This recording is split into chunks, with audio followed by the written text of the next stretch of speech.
कहानी रुक्मिणी की जिंदगी का सफर।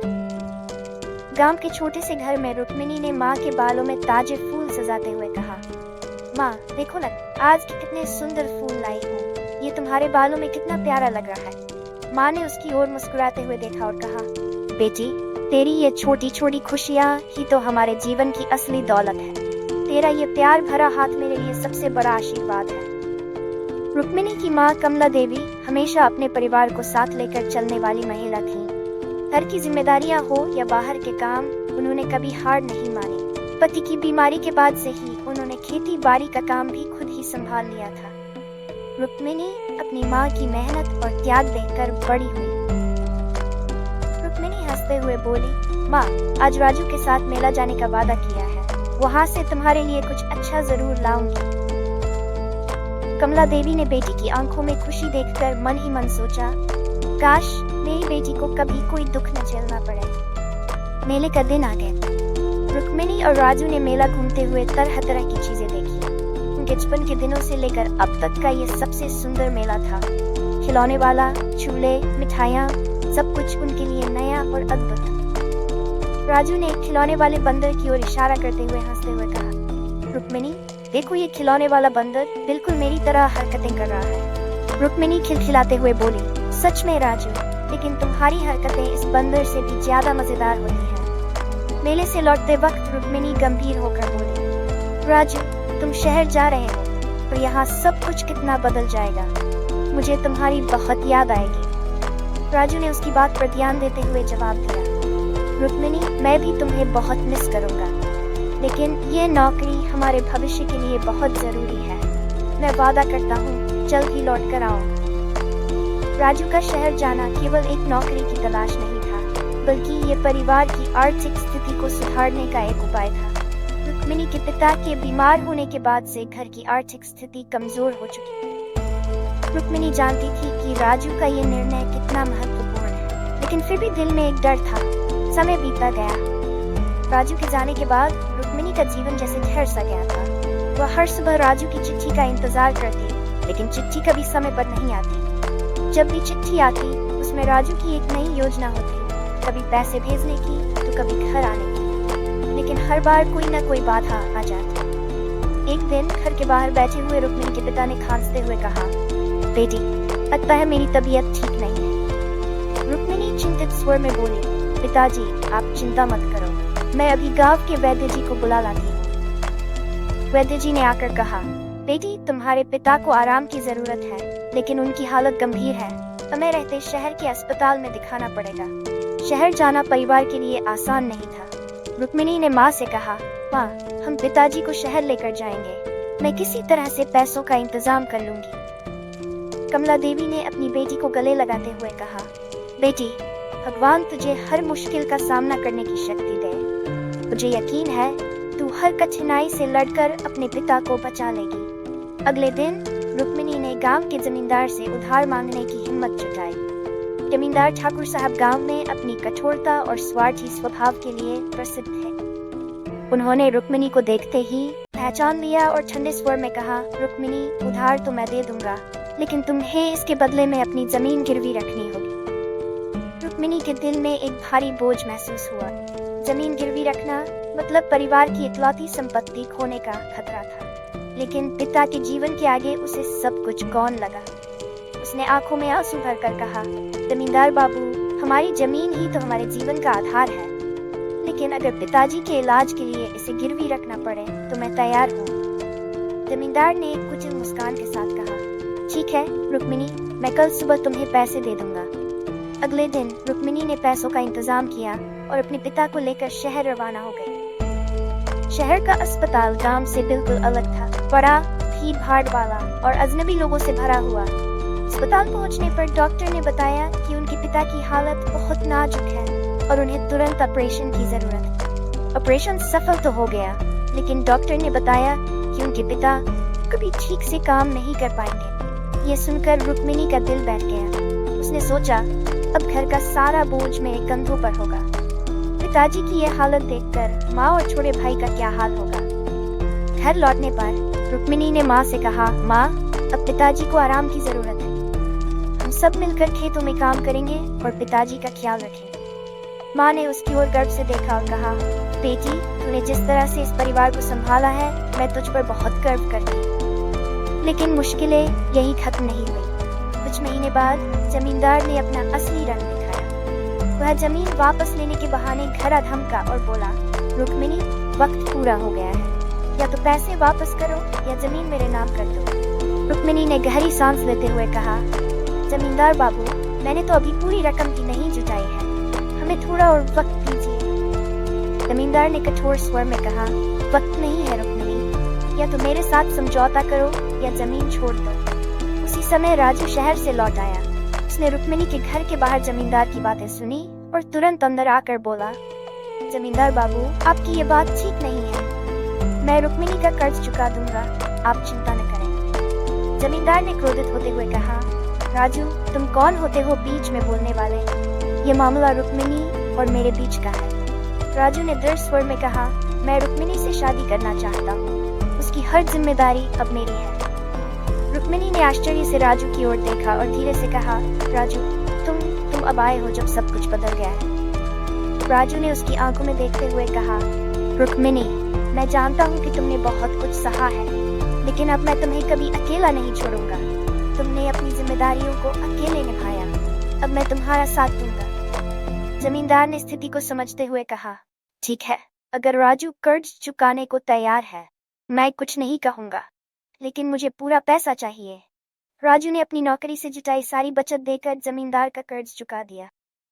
जमींदार के जाने के बाद रुक्मिणी ने राजू का हाथ थामकर कहा, राजू, तुमने मेरे लिए जो किया, उसके लिए मैं हमेशा तुम्हारी आभारी रहूंगी। राजू ने मुस्कुराते हुए कहा, रुक्मिणी, तुमने अपनी माँ और भाई के लिए जो कुछ किया वो बहुत महान है। मैं बस तुम्हारा साथ देना चाहता हूँ, क्या तुम मेरे साथ चलोगी? रुक्मिणी की आंखों में आंसू थे, लेकिन इस बार वे खुशी के आंसू थे। उसने धीरे से कहा, हाँ राजू, मैं तुम्हारे साथ चलूंगी। राजू ने उसके हाथ को थामकर कहा, अब हम दोनों मिलकर एक नई जिंदगी शुरू करेंगे। दुख सुख चाहे जो भी आए, हम साथ रहेंगे। शादी के बाद रुक्मिणी और राजू ने अपने माता पिता के साथ मिलकर नए जीवन की शुरुआत की। शादी के कुछ महीने बीत गए। रुक्मिणी और राजू ने खेती के काम में पूरी तरह से जुट गए। उनके पास अब पहले से ज्यादा जमीन थी, क्योंकि जमींदार से कर्ज चुकाने के बाद बचे पैसे से उन्होंने अतिरिक्त जमीन खरीदी थी। रुक्मिणी ने राजू के साथ मिलकर खेतों में नए नए तरीके आजमाए। अब वे केवल पारंपरिक खेती पर निर्भर नहीं थे, बल्कि नए तरीकों से ज्यादा उपज प्राप्त कर रहे थे।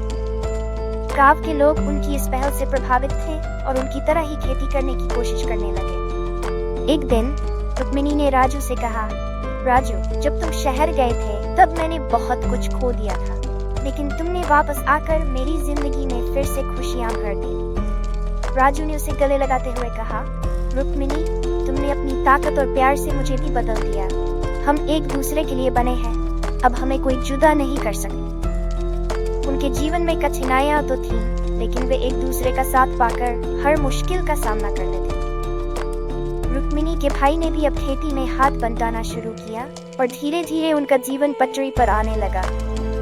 गांव के लोग रुक्मिणी और राजू की हिम्मत और प्यार की मिसाल देने लगे। समय के साथ रुक्मिणी और राजू के बीच का बंधन और मजबूत होता गया। एक दिन गांव में एक बड़ा उत्सव मनाया जा रहा था। ये उत्सव फसल कटाई के बाद का था, जब गांव के लोग अपनी मेहनत और खुशहाली का जश्न मनाते थे। उत्सव के दिन राजू ने रुक्मिणी से कहा, रुक्मिणी, ये उत्सव हमारे लिए भी बहुत खास है। ये हमारी मेहनत और संघर्ष की जीत का प्रतीक है। रुक्मिणी ने मुस्कुराते हुए जवाब दिया, हाँ राजू, ये दिन हमें याद दिलाता है कि हमने कितनी दूर तक साथ में सफर तय किया। उत्सव के दौरान गांव के मुखिया ने रुक्मिणी और राजू को बुलाकर सबके सामने उनकी तारीफ की।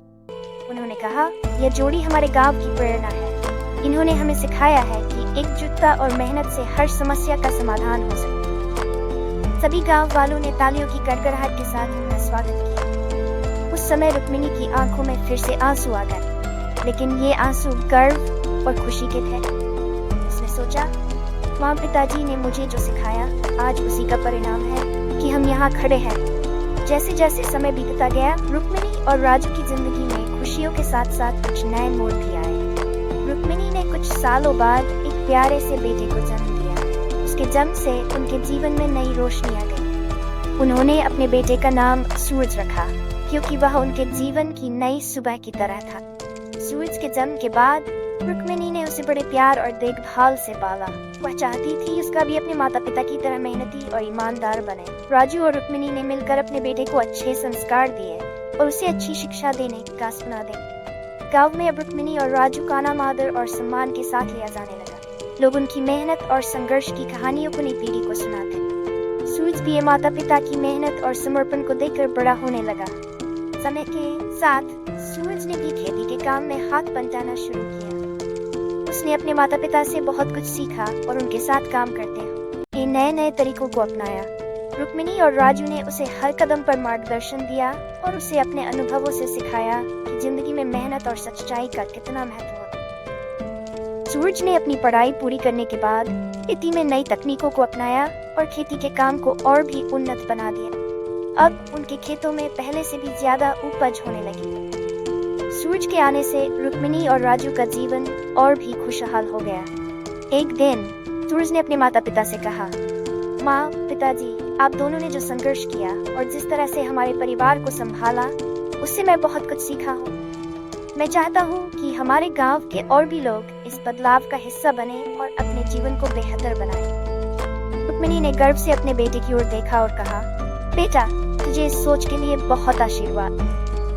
हमारा संघर्ष अगर किसी और के जीवन को सुधार सकता है तो इससे बड़ी खुशी की बात हमारे लिए कुछ नहीं हो सकती। सूरज ने अपने माता पिता के साथ मिलकर गांव में एक नई पहल की शुरुआत की। उन्होंने गांव के लोगों को नई खेती की तकनीकों और तरीकों के बारे में बताया और उन्हें अपनी जमीनों का बेहतर उपयोग करने के लिए प्रेरित किया। धीरे धीरे पूरे गांव में बदलाव की लहर दौड़ पड़ी। लोग अपनी मेहनत और नए तरीकों से अपने जीवन को बेहतर बनाने लगे। रुक्मिणी और राजू ने अपने बेटे की इस पहल में उसका पूरा साथ दिया। उनका सपना था कि उनका गांव खुशहाल और समृद्ध बने और उनके बेटे ने उस सपने को साकार कर दिया। समय के साथ रुक्मिणी और राजू बूढ़े हो गए, लेकिन उनके दिल में अब भी वही जोश और उत्साह था जो उन्होंने अपने संघर्ष के दिनों में महसूस किया। उन्होंने अपने जीवन को संघर्ष और प्रेम के साथ जिया और अपने बेटे को भी वही सिखाया। एक दिन सूरज ने अपने माता पिता से कहा, माँ, पिताजी, अब दोनों ने जो कुछ भी किया उससे हमारा जीवन और हमारा गांव बदल गया। मैं चाहता हूँ कि अब आप दोनों आराम करें और अपने जीवन का आनंद लें। राजू ने मुस्कुराते हुए कहा, बेटा, अब हम अपनी जिंदगी को शांति से जीना चाहते हैं। हमने अपना समय और मेहनत तुम्हें और गांव को देने में लगाई और अब तुम्हारे हाथ में सब कुछ छोड़ना चाहते हैं। रुक्मिणी ने भी सूरज से कहा, बेटा, हमें तुम पर गर्व है। तुमने हमारे सपनों को साकार किया और हमारे संघर्ष को सही मायने में पूरा किया। अब ये तुम्हारी जिम्मेदारी है, तुम इस गांव को और भी बेहतर बनाओ। सूरज ने अपने माता पिता का आशीर्वाद लिया और उन्हें वचन दिया कि वो उनके सपनों को आगे बढ़ाएगा। रुक्मिणी और राजू ने अपनी बाकी जिंदगी शांति और संतोष के साथ बिताई। उन्होंने अपने जीवन के हर पल का आनंद लिया और अपने बेटे के साथ साथ गांव के लोगों की तरक्की को देखकर खुश होते रहे। उनकी कहानी गांव के लिए एक प्रेरणा बन गई। लोग आज भी उनके संघर्ष और मेहनत की कहानियों को सुनते हैं और उनसे सीखते हैं कि जिंदगी में कोई भी मुश्किल कितनी भी बड़ी क्यों न हो, अगर हम मेहनत और एकजुटता से उसका सामना करें तो उसे पार कर सकते हैं। रुक्मिणी और राजू का जीवन एक ऐसा सफर था जिसमें उन्होंने अपने संघर्ष, प्यार और हिम्मत से अपने और अपने परिवार के लिए एक बेहतर भविष्य बनाया। उनके जीवन की कहानी ने गांव के लोगों के दिलों में एक अमिट छाप छोड़ी और उनकी यादें हमेशा उनके परिवार और गांव वालों के साथ जीवित रही। इस तरह रुक्मिणी और राजू की जिंदगी का सफर, जो कठिनाइयों और संघर्षों से भरा हुआ था, अंततः एक सफल और संतोषजनक जीवन में तब्दील। उनका ये सफर हमें सिखाता है सच्चा प्रेम, संघर्ष और एकजुटता से हर मुश्किल का सामना किया जा सकता है और अंत में हम अपनी मंजिल तक पहुंच सकते हैं।